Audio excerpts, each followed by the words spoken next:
Sana lang, maawa ka sa amin. Kung may awa ka pa, Mr. Will A. Yun lang.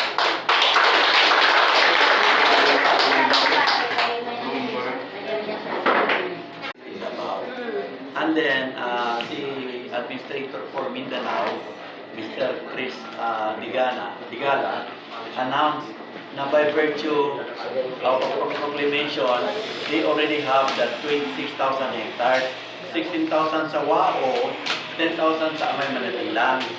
Ngayon, una, hindi sila makapasok sa WAO dahil ang mayor nagsabi, no, they already have prior right. Kasi by law, kung ang isang magsasaka ay nandun na in the past, kahit na 30 years lang, meron na siyang prior right.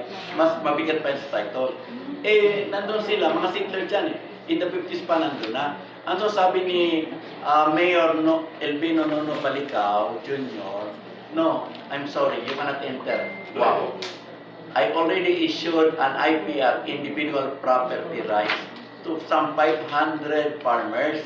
Hindi sila makapasok. Ngayon, dahil hindi sila nakapasok sa WAO, asa sila kasulod?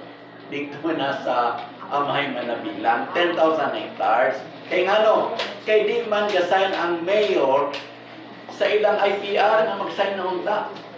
And so along that line, this is a big travesty of social justice under the rule of law. Kung unta nag-sign ang ilang mayor na kung papor sa ila, respect their priorities mo ka nang gisulti na ako kay Administrator Digala. Sige na, Orlan, what we will do now is to do profiling. They did not. They continue tractoring their crops. Kaya sabi lang, gutom na po kami. Why are you doing that, SPDA? Ngayon, dahil sa mayor, hindi na issue ng IPR. Kasi ang mayor sa Amay Manabilang, and the barangay captain, and the SPDA are for the rich corporations. Sila ay magsasaka for the food. Dahil according to Food and Nutrition Institute, sa Mindanao, 85% are hungry, 85% are malnourished. Bakit? Kasi ang lupa ng Mindanao are for the corporations. So yun, makananda ko mga problema, nga angay kayo tubagon. Karon, ang pangutanan karon, nga naman nagpadayon ang pagdaot sa ilang umahan. Subay ba na sa balaod? Nga ba sa ibang pakita, nga bisang dokumento na lang, nga ilang yuta, wala.